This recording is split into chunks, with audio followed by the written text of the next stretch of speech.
আসসালামু আলাইকুম ওয়া রাহমাতুল্লাহি ওয়া বারাকাতুহু। আল্লাহ পাক রব্বুল আলামিন পবিত্র কুরআনুল কারীমের মধ্যে ঘোষণা করেছেন, যাহারাল ফাসাদু ফিল বাররি ওয়াল বাহরি বিমা কাসাবাত আইদিন নাস লিইউযিকাহুম বা'দাল্লাযী আমিলু লাআল্লাহুম ইয়ারজিউন। এই পৃথিবীর মাঝে আসমানি বালা মুসিবত, গজব, ঘূর্ণিঝড়, সিডর, ভূমিকম্প যা কিছু হয় সবকিছুই আমাদের দুই হাতের কামাই। ফাসাদু ফিল বাহরি ওয়াল বাহরি, যত ফ্যাসাদ সৃষ্টি হয়, আজকে মুসলমান চারিদিকে মার খায়, আজকে পৃথিবীর মধ্যে প্রত্যেকটা মুসলমান নির্যাতিত, নিষ্পৃষিত, সবকিছু এগুলো আমাদের মুসলমানদের জন্য।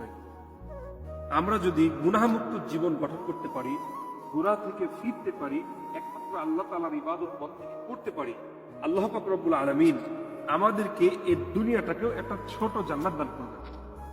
আল্লাহ তাআলা পবিত্র কুরআনুল কারীমের ভিতরে সূরা রহমানের মধ্যে বলেছেন, ওয়ালিমান খাফা মাকামা রাব্বিহি জান্নাতান।